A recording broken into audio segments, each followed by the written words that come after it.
Hello everyone, and welcome back to the Brightworks and another match of Beyond All Reason, where already you may have figured out exactly why we're taking a look today at Swirly Rock, a game that was played quite recently that happened to feature Legion. I know I've been really milking the Legion thing, but I want to showcase as much of them as possible before we get into these tournaments in May.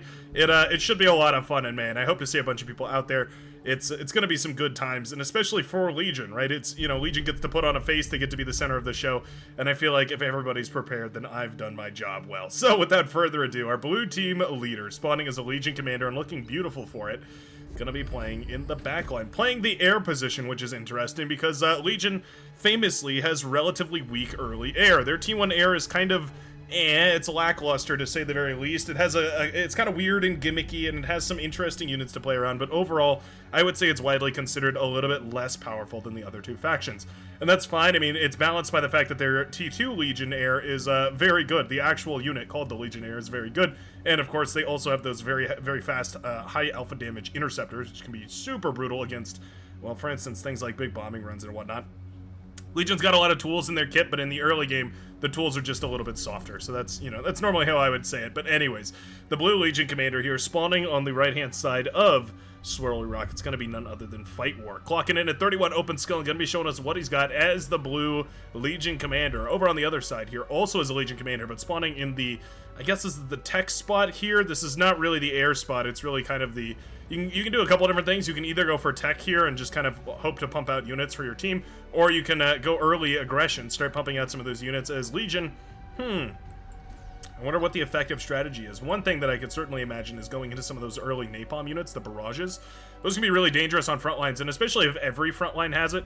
Sometimes what you'll see commanders do is shuffle their units away from a front line with the barrage, keep only the tanky ones. You'll send your pawns away to somebody else's line, and you'll just keep your maces or thugs or rocketeers, aggravators, all the slightly tankier units that you can actually have a chance of repairing on the front and get rid of the squishier ones so you don't lose them to the barrage. It'd be interesting, though, if you put a barrage on basically every front line, then suddenly all those weaker T1 units have to be super, super careful. It's weird because it weaponizes APM, which is not something that is very common in Beyond All Reason. With Legion, though, it certainly is one of their primary tactics. The napalm forcing you to be very active about moving around and making sure that your units aren't standing where that hot lava is. It's very interesting. It's a new dynamic to Beyond All Reason, so I'm curious to see how it goes. We have a little bit of aggression, by the way. A couple of pawns getting surrounded by the blitzes. Nicely done. Softening up the control on the front line here. There are these tentacle plants on this map, by the way, the carnivore plants that have a little bit of metal in them. Between them all, it's that's the wrong button. There we go. Yeah, you can see a couple hundred metal on those. There's, oh, these have already been greedily eaten up here right now. I love that for the Cyan Commander Bartharian, who's got a couple of grunts going up against the goblin, but easily eats up all that metal in those tentacle plants. I believe there's a big, cluster down here. I think it's almost 700 metal in all the plants right here, but already some of it has been gobbled up as well by Orangion 0L? Orangion 0 liters or something. I'm not entirely sure, but anyways, the green commander manages to eat up a whole bunch of that metal, and that's lovely, of course. Obviously, a huge boost to the economy. Gonna help out a lot of these commanders. Interestingly, we've paid for a constructor, which is actually a cheesy move here because, well, the Legion units don't have, or rather, the Legion mexes produce a little bit less metal. So we talked about this in the last cast. If you haven't seen the last cast, I would definitely recommend it. Go take a look at that one. Pawns overwhelming the grunts and the con on the, or the resbot rather, on the front line right here. I would definitely go say to take a look at it because we got a whole explanation, but essentially these Legion metal extractors, you can see on a 2.0 metal spot is only producing 1.6. So it's a little bit inefficient right there. What is that, like a 0.2 metal less per metal spot right there? Yeah. Something like that. Never do math on a video. We have a Aeolus. Oh no, pardon me. It's, oh yeah, it is the Aeolus. So the Aeolus got changed to a different unit. It's now the light transport, and I believe we have what is the other one? Hippotes, the heavy transport right here, which used to be their only transport. Now it is their heavy transport, which I think makes a lot of sense. The Legion aesthetic is very drone heavy. You can see they kind of very often will teeter into that drone territory where things look a little bit unmanned. They kind of have weird shapes that don't look like they would fit a normal pilot, but of course you don't need a pilot if the entire thing is operated from some guy sitting in a chair playing a video game. Boy, isn't that just the most meta thing you've ever heard. Air constructor here to steal the metal from the front line. Okay. Well, that's novel for the yellow commander, but hey, for the red team, I suppose I would prefer if this metal was going back, any of this metal was going back. It will be harassed back now by the good old-fashioned pawns, which can shoot up very slightly, but they can. It's better than nothing, but obviously most of that metal went to the green commander here. So certainly Orangeon isn't going to be upset about the way that they went, that whole thing went, that a pawn versus constructor battle went.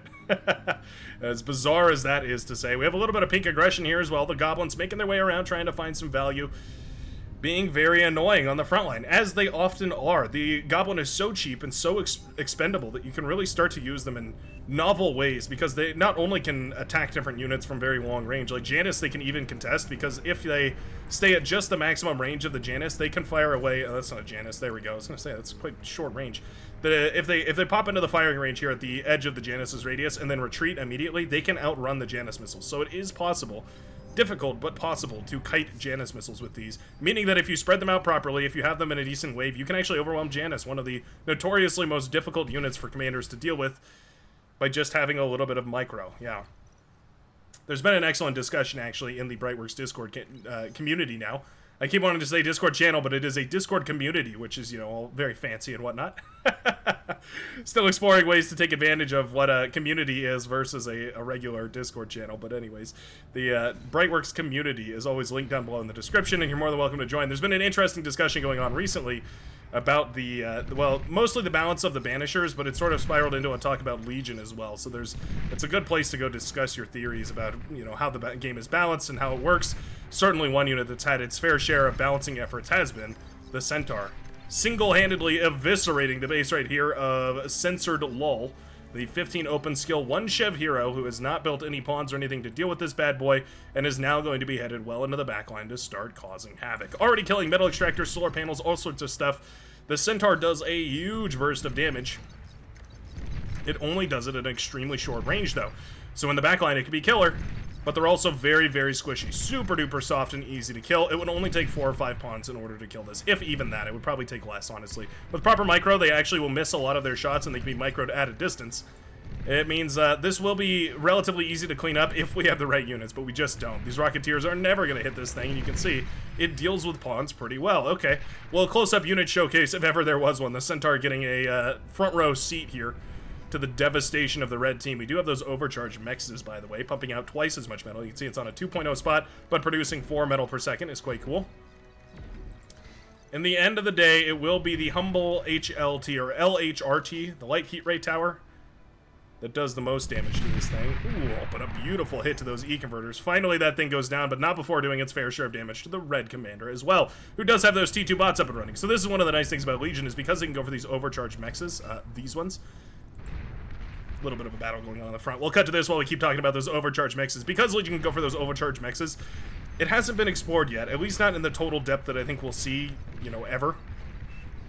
But it is possible that we will see some sort of strange Legion builds that center around getting those overcharged mexes up and running a lot quicker, because you can extract so many more resources over time. I mean, double the resources effectively of your opponent, but it is a significant cost, right? It's 3,000 or 2,500 energy. It's quite a bit of energy, and then maintaining that energy is also, I believe, 30 energy per second. More expensive than even a T2 constructor. So super, super expensive, obviously, but also, I mean, well worth it, right? The more time, you essentially, in a game of Beyond a Reason, have about, I want to say 8 minutes before T2 really starts to hit the field. Like, about 6 minutes is kind of the timing for a regular T2 rush. Using the commander for metal, maybe donations from the team can get that number down to like 4 or 5. But you are sort of limited by how much time it takes to build constructors, build construction towers, build the E-storage, build the energy production, and eventually build the actual T2 laboratory. So there is kind of like a soft lower limit on all that. Obviously, you can push that harder and harder down as you increase the player count, as often we are one to do on the streams, 12 to 4 PDT, in case you were interested in joining those. We stream those on Twitch and YouTube now, so you can take your pick, whichever platform you prefer. You know, I was hesitant to join Twitch, but I've actually had a lot of fun. I've added a whole bunch of custom emojis, too, so I'm very excited for this Saturday. Going to be seeing some new emojis in chat. I'm very excited for that. I hand-drew, yeah, custom animated an emoji of a root beer can exploding atomically. Should be a lot of fun. Anyways, root beer stories aside, Twitch chat will tell you all about that one. I'm very excited to see where that sort of, Legion play will go, and this is a great showcasing of that, as you can see. T2 Lab is up and running. It's really not any different than a standard timing, though. We've got the T2 handed out right here. It's going to start slowly upgrading those mechs. Really, the Maroon Commander is in a horrible, horrible energy crisis, though. Yeah, going for an advanced solar, leaking tons of metal. Whenever you're overflowing metal installed on energy, you just build T1 solar panels. It's the one excuse I'll get, or not excuse even, it's the one pass that I'll give for those T1 solar panels is if you happen to just not have any energy, your commander is available and you're about to overflow metal.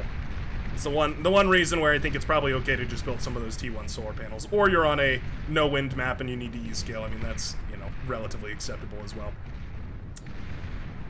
It's metal storage that generates energy, as it's commonly been put, and that is a fair way of looking at it. If you remember that you can eat that metal from the storage and use it later on, then I say go ahead, to your heart's content. A couple of these mosquito light gunships, they're firing away at whatever they can, but they've run out of their stockpiled missiles, which means their DPS effectively drops to 0. Can't really do much at this point, and the ballista, the thugs, all of this are ravaging the base. My goodness.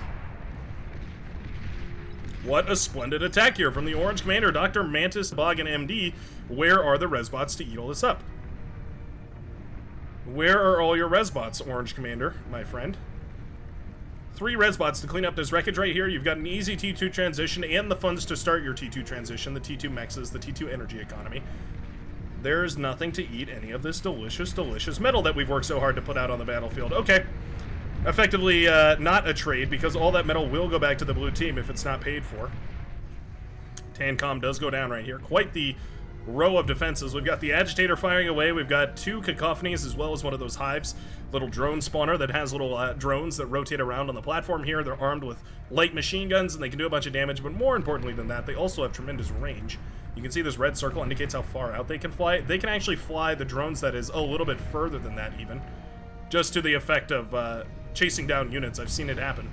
Another commander death over here. My goodness. The red team pushing very aggressively, but if we're not reclaiming this metal, then we're sort of wasting potential. Ugh. I like these fights, and obviously killing the commanders removes a big threat from the late game. I mean, this is phenomenal. Like, this is great to take out these bases that suddenly 2 players that are down, and it forces your backline players to start, well, playing the game.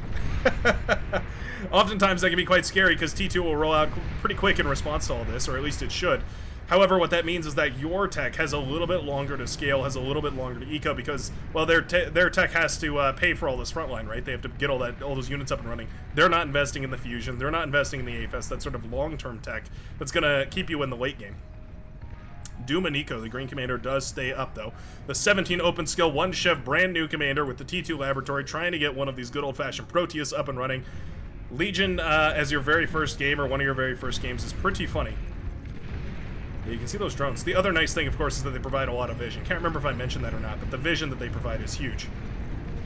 Allows a lot of these turrets to fire out at much further than their effective range, or their normal effective range. LLT goes down, or LHRT goes down. But eventually those cacophonies will clean all this up. The Agitator, agitating as always. HLT's here, trying to do their best. Actually doing a great job. With a near-perfect flank, they're going to do tons and tons of damage, and so a lot of these maces do fall. Ideally, this front line doesn't get lost, but you must make sacrifices in the heat of war, and it looks like at the very least the Agitator will be the thing that goes down. AHLTs will largely clean up the rest of this, and as long as we get some resbots up and running, this all can come back to life. The Agitator comes back, the HLTs come back, all this is well and good. We just need to get the resbots out, and where are they? Nowhere to be found for the Blue Commander. We do have some of these Karkinos. They've got a little bit of a reworked skin recently, so they're looking very nice and very snazzy as a little 4-legged combat bot. Definitely channeling a lot of Robot Wars energy into those chassis. Very cool to see. They have their little shield still as well, in case you were curious. They're an interesting bot. They've lost a lot of potency in their recent update. They're changed to the shotgun projectile over the plasma projectile. It means that they don't do as much impulse as they once did, and that's not the end of the world, of course. That's kind of a fine balancing point. Legion already has a lot of AoE control in their T1 lineup, so they really don't need any more, but it definitely stings, and it means that these units are a little bit more expensive to justify. They're a little bit more difficult to get out on the field, but if you have the proper repairs, like 5 to 10 resbots behind them to make sure that the ones that fall get back up, and the ones that are damaged get repaired, they can be a very effective frontlining force. Their Photon Lance is actually pretty good long-range skirmishing as well. It can poke away at those units from outside of the range of most other units, like, for instance, medium tanks and whatnot. Strider's on the field here, though. Another one of those cannibalized units, sort of put together pieces of various different other units. They've got Marauder legs and meatball chassis from the Centurion. They've got a bunch of different pieces, but it comes together to be a devastating tool on the front lines. The Strider is one of those units that you fear to see on the front. Much like Fiends serve the same purpose for Cortex commanders. The Strider strikes the same fear, or should strike the same fear, into any commander who sees them. Oh, T2 Lab in a lot of trouble. 16%. Down to 11%. My goodness, that is falling quickly. 3%. No way. The hero medium tank gets the T2 Lab. Oh, that's infuriating. Just like that, the pink commander loses the T2 Lab, is forced to rebuild. Yeah, we're going to have some Resbots resurrected. Not the end of the world, of course, but man, that burns. Suddenly your T2 production is cut short, and of course the enemy now knows that there's T2 on the field. That's important, because T2 is pretty good. Where is the T2 here for the blue team? We've yet to see it. Well, aside from those Striders, which were quite nice, pumped out early on and sent out to the front here. Looks like we've got, oh, okay, a ComSec goes down here. I think the brown commander wanted to trade out that commander for, or, well, yeah, trade out the commander for quite a bit more army here. You can see about a commander's worth of metal in this army, so if it had gone down, it probably would have been worth it. Whole bunch of these Martyr coming in, though. This is that T1 Air, though. Like I was saying, the T1 Air is not all it's cracked up to be. The Martyr are very annoying because they soak a bunch of shots. They sort of, well, every unit will overkill a Martyr, right? It only takes one shot to kill a Martyr. It means that effectively every plane will overkill. So if even more than one plane fires at a Martyr, it's effectively wasted a plane shot. So in that sense, they can actually be a very interesting tech tool. Or, yeah, kind of a niche tool for interesting tech, I guess is what I'm trying to say, because they can do weird, they can have weird interactions with airplanes, where you can suddenly have this T1 air lab, or this T1 air composition that goes up against the T2 one, and because they all waste their shots on a bunch of Martyrs and not the fighters actually get the first shot opportunity, and then they run away with the air engagement pretty quickly after that. Air battles have a lot of nuance to them, but the best strategy will always be to have more planes. 9 times out of 10, that's going to win it for you. There's some cheeky, like, transport shenanigans you can pull by forcing the enemy to shoot at your transports rather than your fighters. There's some weird, like, bomber shenanigans you can do in the same vein as well, but overall, I would say that there's kind of generally one strategy, and it's to make a lot of stuff. Tons of wind turbines coming up here. I'm actually a little surprised. This is not a particularly efficient wind map here. Kind of an interesting choice of scaling for the red commander. These wind turbines are the same cost and energy, well, same energy production as all the wind turbines, but the same cost as the Cortex E-turbines, wind turbines. Means that they're not particularly efficient. They look phenomenal, not particularly efficient. Despite their beautiful, spinny carapace that I could absolutely watch all day long. Arquebus firing away now at the Sheldon on the front here, but nowhere near enough Arquebus to actually properly contest this. Arquebus are quite powerful. They have a relative amount of tanking, actually. They're kind of good at tanking. They have a decent amount of HP, and they fire at extremely long range. In fact, I think it's like 50 range less. 848 range versus the Sheldon's 850. So, literally two range less than a Sheldon is not bad. I mean, on the field of Bar, that's basically 0. They also have quite a lot of line of sight, though, so they're actually relatively effective on their own, much further out than Sheldon's are. Sheldon very narrow, very short-sighted. You can see their sight range is quite low here. In fact, we can even see it somewhere on here. Well, it's not entirely important. Take my word for it. Sheldon don't have very much in the form of optics. They have quite a lot in the form of firing projectiles fast and often and in that direction. Resbot's trying to piece together a makeshift army, but my goodness, it's maces with some maces and then a few more maces. Orangeon definitely has a preferred strategy here, and it involves the T1 Plasma Bot for the Armada faction. The Brown Commander, however, despite having T2 up and running, doesn't really have another option either. Just kind of going for more and more and more. I think porking on the high ground probably makes a lot of sense. At the very least, a turret on this hill here to try and do some damage to these units down below. Big old fighter pull. Eventually, the clash will end in the side here of the blue commander. Ooh, big bombing run coming across as well. Bomber's going to try and take out the T2 Lab, and there's definitely more than enough of them. There they go. T2 Lab does crumble. And just like that, a whole bunch of infrastructure goes down as well. Wouldn't mind seeing these solars targeted down too. Really difficult to rebuild into a game like this if you don't have solar panels or, you know, any kind of energy production. Here come those T2 fighters, though, and man, you can see how dangerous those things are. The Legionnaire are so good at killing these. And these, what are they called again? These Venator, the fast, high-damage interceptors, are super, super good against bombers. They're good against everything. They do a gigantic splurge of damage all over the place. They're a shotgun fighter, which is as weird as it sounds, but it, you know, in all the weirdest ways, it cancels everything good cancels out with everything bad, and you end up with a tremendous unit. Maybe I should say that everything bad sort of cancels out with everything worse, and you end up with a really nice unit. Doesn't help, though, when there's 8 or so, 7 or so Striders headed towards your main base. All you've got is T1 production and absolutely 0 build power. Just like that, the Red Commander finds the link to crack this game open, and the Strider make it into the backline. Now, I'm not liking the fact, there we go, that we didn't split any off, as if reading my mind. The Red Commander splits off a couple of those meatballs to go finish the mission here. We need to kill that Khan as well. Completely knock the Seafoam Green Commander out of the game right here. Counter Striders will be set out to shut down the meatballs marching their way towards the blue team on the northern side. But man, this midsection is such a huge advantage. If only we ate all the metal that's lying around over here. My goodness, if we activate our metal mode, I mean, nearly 6,000 metal lying on the field, 12,000 metal all there. Oh my goodness. I'm salivating at the screen here, thinking of all that juicy metal turning into an APHIS or a T2 lab or fusion reactors, T2 economy. I mean, it could be anything. And instead, it's just corpses on the ground. And it's going to be a ripe reclamation for the blue team. I mean, you can imagine, right? If all that goes back to the blue team, turns into tech, and then turns into T3 units on the field, it doesn't matter how many of these T1 Karkanos you're going to have on the field. A Shiva is going to run rampant through them. There's just no contest. T3 is so much more efficient. Yeah, the blue team, I mean, it looks so good. Like, the blue team is pushing on these different angles, but they're throwing. They're throwing hard, not getting that reclaim out here. I like this move. Cerberus is coming up and running. Sorry, the red team is throwing, I should clarify. The red team looks really nice with all this up and running, but the blue team is managing to catch it. Like, sure, you're sending more and more T1 units to this side of the field, but what have you really given us?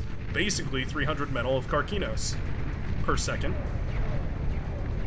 Yeah, this actually looks a lot worse than I thought it did. We've now got these shotgun transports, which are really good. They are both the gunship and the transport for the Legion faction, and they do good work.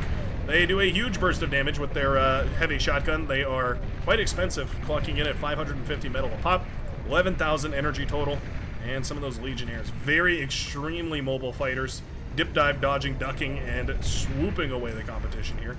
You can start to see those shotgunners in action. They are tremendously effective. I will give Legion, like I said, Legion gets a lot of credit in the T2 air game for being very powerful. You have to deal with very mediocre T1 units, but after you get through to the T2 game, you end up in a really, really effective spot. And here we go. Just like that, the shotgunners are going to start blasting down the build power here, making sure that no emergency anti-air can be built right now. And suddenly, what kind of anti-air do we have here? It's Hounds. Not the best of anti-air choices. Still surprisingly effective right now, actually. I think the fighters are doing a slightly better job, but the Hounds actually did chip away at a whole bunch of those, interestingly enough. Cerberus is up and running. Okay, thank goodness. It is kind of in an improper position. It can't do all too much because it's hitting the ground constantly, but when it's firing away, it's going to fire away and do tons and tons of damage. A Fussy has been detected. The fighters are in position. Oh, those things are so good. Look at the Venators screaming their way across the map here and intercepting those bombers before they even have a chance. That is the power of the Venators. The fact that it can be on the other side of the map and back before the bombers even have a chance to get on top of the APHIS. Why here, cries at the blue commander? Which I think is probably a pretty fair question. This is a really, really risky spot. Very easy to bomb. I suppose it's maybe slightly better for some reasons than, you know, in your base. Still questionable, for sure. Also, not very much anti-nuke coverage, I will point out. As someone who's grown very sensitive to nuclear annihilation very recently, yeah, I would say that there's a distinct lack of anti-nuke here for both teams, really. Yeah, the entire front line, we now have T3 units coming out, and in fact, it's one of my favorite T3 units. It's the Javelin. The amphibious raider bot here for the Legion faction. They have 2 little miniguns that they pull out of their backpack, and they've got a little anti-air gun mounted on their back as well. They've got these cool little... Hold on, can I do this? Oh, I totally can. Hold on. How do I... Oh, I can't, like, move around the front of him? Well, we get the rear shot. It's kind of not the angle I was hoping for, but it does give us a cool opportunity to take a look at... Is there a way to... I thought there was a way to go inside the unit, too. You could do, like, FPV. But anyways, we do get to see this cool little guy with his little hydraulic legs pumping away here to get him across the battlefield. And they're pretty quick. These guys actually, they haul. They are very, very fast. Very easy to get them into position. Effectively the Legion's version of a Marauder. The Legion's take on a Marauder. Strap it full of miniguns instead of plasma cannons, and you've got one of the most dangerous units currently in the game. For 1,200 metal, which is a steep cost, certainly quite a bit more expensive than the Marauder, you also get quite an effective unit out of it. We have a couple of wildfires headed out as well. Napalm Plasma Battery, apparently what they're called. They are a napalm bomber, which is interesting. Their damage is all over time, so they have one of the weirdest properties with bombers is that effectively, once they drop their bombs, if you have enough repair power, it will... You can repair through their bombing is effectively the answer here, the option here. We've got javelins going against each other. Javelins could have gone anywhere in the world except for right here, and they wouldn't have gone up against T3, but this actually just happens to be the one spot on the map where they found T3. At the very least, they're killing these constructors. Finally, somebody gets it in their head to start reclaiming all this metal, but my goodness, are we late to the battle. We have those javelins, and like I said, they have their little anti-air miniguns. I will say they're not the most powerful miniguns in the world, as you can see by these these stronghold gunships not caring all too much here about the AA barrage that's headed their way, but at the very least, it does do something. Most effective, I would say, probably at clearing things like shuriken, although in big enough numbers, they can be effective, certainly, against things like gunships as well. Anyhoodle, we do also have a Praetorian, the multi-weapon, what is it called? Shotgun Assault Mech. It is sort of a jack-of-all-trades, has a long-range plasma cannon, has a little missile launcher that it fires out as well. They lost their napalm, which is such a bummer. I really enjoyed having napalm on a T3 unit. The bummer, the real problem with it is that it just tended to kill itself. It would do 99% of its damage to itself, and then 1% of it might have landed on the enemy. It's not the end of the world, but it definitely feels a little bit meh. I can understand why they got rid of it. But anyway, the Praetorian is going to be the frontliner here. It is kind of like the... It's almost like a demon, I guess is where I put this thing. Like, if I had to scale it against another unit, I would say it's comparable to a demon. Man, taking a lot of damage right here, though. Certainly a little bit more sturdy than a demon, but doesn't do anywhere near the damage that a demon does. Wow. What a brutal assault. Not a lick of spread among these units. Just pushing through with raw brawn. I can't believe this was even half as effective as it was. Scorpion turrets, absolute menaces. 12 kills between them all. Frankly, feels like quite a bit more. We have the Cerberus that was firing away here. 45 kills at this point behind that Cerberus's main guns. I mean, you can't ask for a better defense than that. They held off the T3 unit, they held off the T2 units, they held off the T1 units. They did it all. And they didn't even complain about it. Those turrets just kept on firing. The Carey's heavy assault tank is also out and running, which is kind of interesting. Carey's anti-swarm tank is, it's weird, but it's almost the Shiva of the Legion faction. It has the big anti-swarm weaponry. It also has light machine guns, which end up being really relevant because sometimes it'll do a bunch of damage with its plasma round, but it won't necessarily kill off the unit. Those machine guns can help in closing that damage distance a little bit, making it a little bit easier here.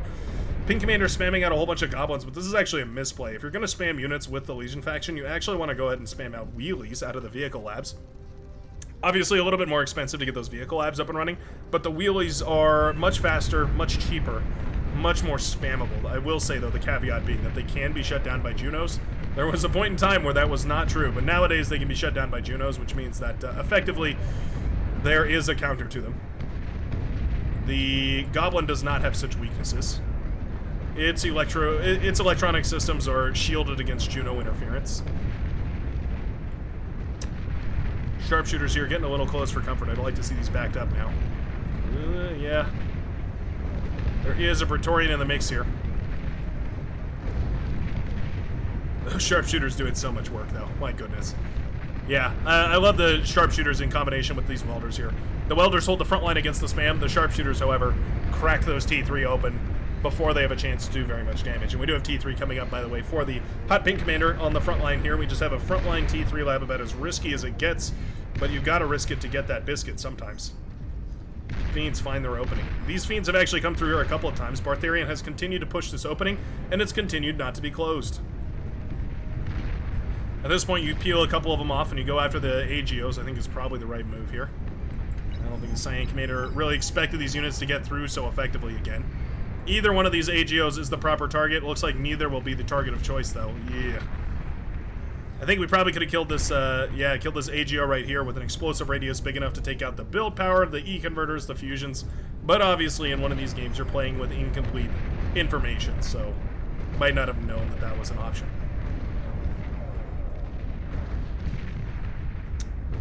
Carey Stinks in orange now headed out to the front line. We also have a giant swarm pushing forward over here. The the Seabum Green Commander tried. Their very hardest, but it was not enough. Whoa, there we go. Gunship's coming in clutch now. Javelin ravaging this base to pieces once more. You know how this base could have been prevented from being rebuilt? If we had just sent in the resbots to reclaim it all. Yeah, imagine that. Imagine 3 resbots behind all this, eating up all this juicy, juicy wreckage. The tides of this battle might have turned for the better here. And that goes for both of these commanders, right? I mean, if we were being aggressive and rebuilding here, I imagine resbots were used to resurrect the majority of this for the Seafoam Green commander, but yeah, if resbots ate all this up, imagine how good this would have been. Luna 777 in position. D-Gun's down one of the javelins. We'll get the second one as well here. Now we just have the shotgunners to deal with. Shotgunners not the most damage-intensive unit. Really, they're patented for their survivability more than anything else. And when you just have 10,000 metal more, it doesn't take much to overwhelm them. Orange forces are cracking the defenses here, though. Doom Eniko, the green commander, is overexposed right now. Goblins swarming in. And despite only doing a couple % per blast, it's more than enough. Sharpshooters here continuing to be a complete nuisance. We do have sharpshooters in green as well, counteracting the sharpshooters in maroon. That T3 is headed towards the base over here. We do have also an Astreus, the long-range plasma artillery unit, trying to fire away as far as it can, but the red team has run away with the advantage. Yeah. You control the map for that long, and as long as you have any number of the metal extractors up and running, you're going to do decently well. You have a bunch of these gladiator tanks. At this point in the game, those T2 defenses are going to ravage these poor tanks. Ugh. Yeah, I don't like this fight here. These tanks are kind of gunning for what they can. They want to get that commander, but he will retreat. The bombardiers here firing a 3-round burst of grenade projectiles. I'm not sure. I think they might just be conventional contact grenades. Like, they are... I mean, maybe they're smart grenades because they don't detonate immediately on impact, but they are certainly very powerful and very high tech for as far as grenades go. A little bit blocked off here by their own static defenses, but now Razorbacks are on the field, and this is really a comfortable situation all of a sudden. A whole bunch of fighters coming in. I mean, even if we had to, those can pick up carries. Well, wouldn't you know it? Apparently, these transports can pick up carries tanks. I had absolutely no clue that that was the case, but there we go. A carries tank is right in the transport. Okay. This was absolutely a misclick by the blue commander trying to micro the transport around and accidentally clicked on one of these tanks and picked it up. I had no clue that that was possible. I understood that no T3 units were transportable. Are Marauders transportable? Can you pick up a Marauder? By the way, the Fiends have been swapped out for Demons. In case you couldn't tell, the Demon is a wicked unit. I mean, the damage on a Demon is just stupid. You pay 6,000 metal for a Demon, and basically, I would say 5,000 of that metal goes towards the flame cannons. These incinerator cannons can melt through basically everything.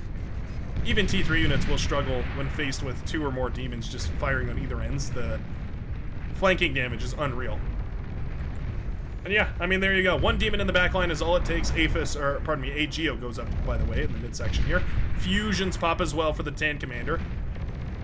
My goodness, don't call it a comeback, folks, but what do we have to stop all this? Meanwhile, T3 Razorbacks have actually pushed up the hill.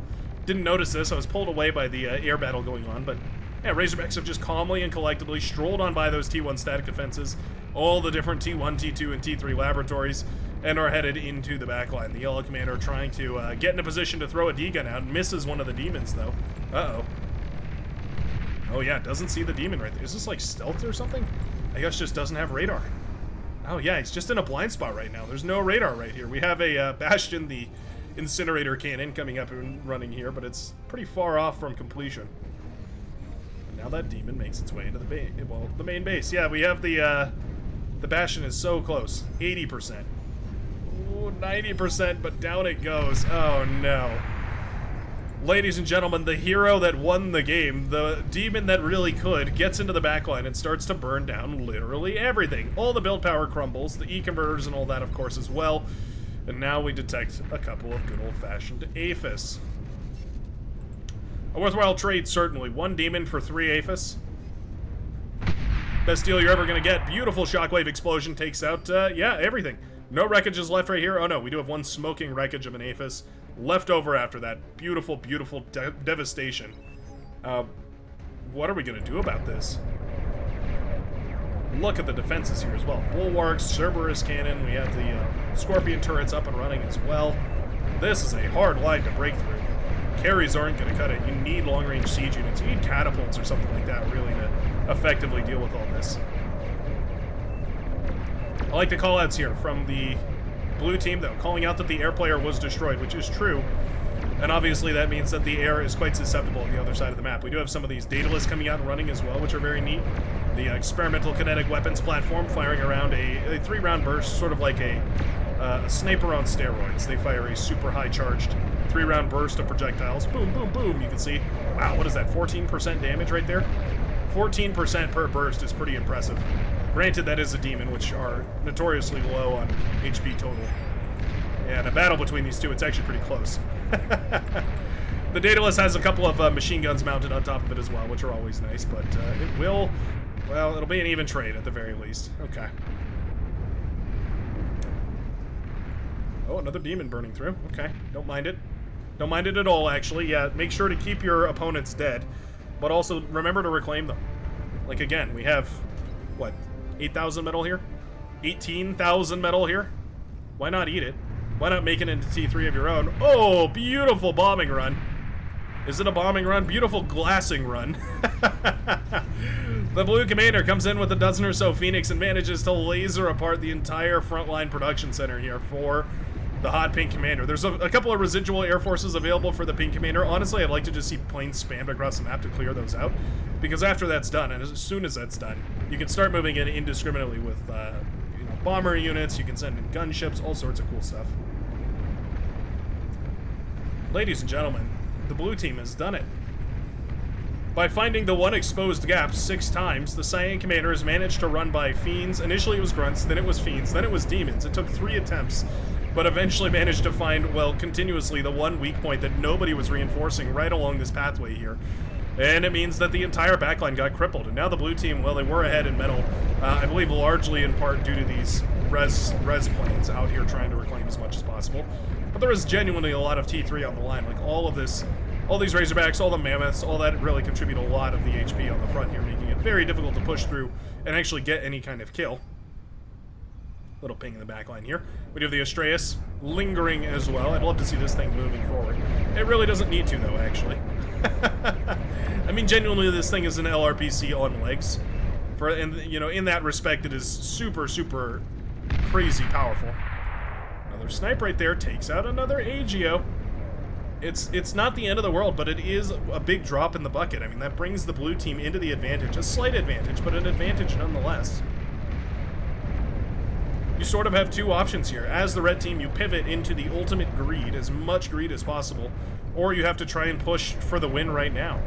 And it's not going to be the southern side. All that static defense, I mean, we're continuing to throw our head at the brick wall, where there's a giant cavernous opening right here in the midsection. This area has been broken through 3 or 4 times. Look at this. Yeah, these planes reclaiming are really the backbone of all of this.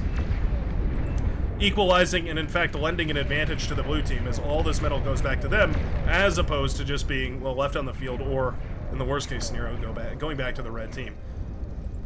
All that said, Sol Invictus is out. The experimental heat ray mech stomping its way towards the front line, one glorious thud at a time. It's so powerful that it has individual plasma cells per arm and leg, much like the Hulkbuster armor is kind of what that reminds me of. Carries tanks looking to get aggressive out here. Frankly, these what are they called? Goblins don't actually scare the carries much at all. Their plasma round does kill them instantly, and you can see their machine gun is quite nice for impulsing them as well. 5 or 6 carries would be able to deal with this spam of units pretty effectively here. Already 4 of them is doing just fine. Jaguars and Welders anti-spam is a great idea here. Your anti-spam weapon of choice for Legion is going to be the Phalanx, the shotgun butt.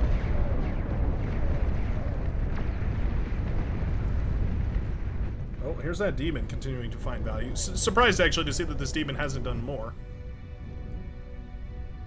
I mean, what more do I want from it? It's got 229 kills, and it destroyed this entire base multiple times.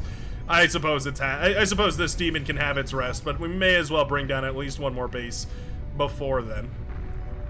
Amex goes down here. The T2 Con will fall as well, making it quite difficult to rebuild. And as more and more of this goes down, Yeah, this is looking quite bad for the yellow commander, who is trying desperately to hold on here. We do have a Prometheus heavy assault heat ray tank, and if any unit was going to do it, I think it would probably be this Prometheus. But it's running away in full cowardice and shame here. We have some arquebuses on the hills. Okay. Hey, you know what? Using that all-terrainedness to their advantage to force the demon to fire at a weird angle. Obviously, no overshoot or anything on this high ground, so that demon doesn't. Whoa, just barely doesn't kill that third or second fusion reactor. Look at this setup we got going on right here. Sorry, missed a explosion right there in the midsection of the map. Was busy looking at this beautiful setup of SAM's turrets, which is a fair cop-out. When your air player is dead, I'd say it's pretty fair to start building SAM turrets about as wildly as possible. Tyrannus out on the field here as well. The King of the Skies, the multi-weaponed platform, the sort of shield helicarrier of Beyond All Reason, flying around with just a barrage of different weaponry. Machine guns, cluster plasma munitions, it even has AA guns built into it. This thing is a beast in the skies. And they're just sniping those AGOs. I love it. Sniping the AGOs really does feel quite nice. Now these Praetorian. Wow, okay. Praetorian actually functionally extremely effective anti-air. I guess we don't get a chance to showcase how powerful that Praetorian anti-air can be. Apparently it's pretty good, actually. Yeah, taking down those Legionnaire, a couple percent per second or so. Not the biggest deal in the world, but certainly well worth it. A big explosion over here. It looks like we're just sending carries in, which is great. I have a good day. Pink Commander. Ooh, misses the D-gun. Oh, no. The final explosion will take out the commander, and now the carry's on 1% HP. Ooh, it just barely dies to the Rattlesnake barrage over there. Maroon Commander going for a very lofty, a very ambitious project here, going for one of those good old-fashioned Ragnarok rapid-fire long-range plasma cannons. It's a game ender, and it's a LOL cannon. Some people have asked why it's called a LOL cannon. It's because when you see one, it's LOL, GG. You're done. At least generally, anyways. I think most of these commanders are pretty happy to have a fun time playing with some of these Legion units, though. Yeah. Carries, Bastion, and now the Soul Invictus here. Ooh. Does detect the commander. Oh, yep, sees the commander. D-gun. Oh, D-gun does not connect for the purple commander. Luna 777 doesn't manage to land the game-winning D-gun, the critical D-gun here. As all of a sudden this Soul Invictus has the go-ahead to punch through to this base. We do have one of his good old-fashioned Bastions coming up, but honestly, it's nothing. It's a light tickling in the face here of the Soul Invictus, which is bred and based on war, designed to handle firepower.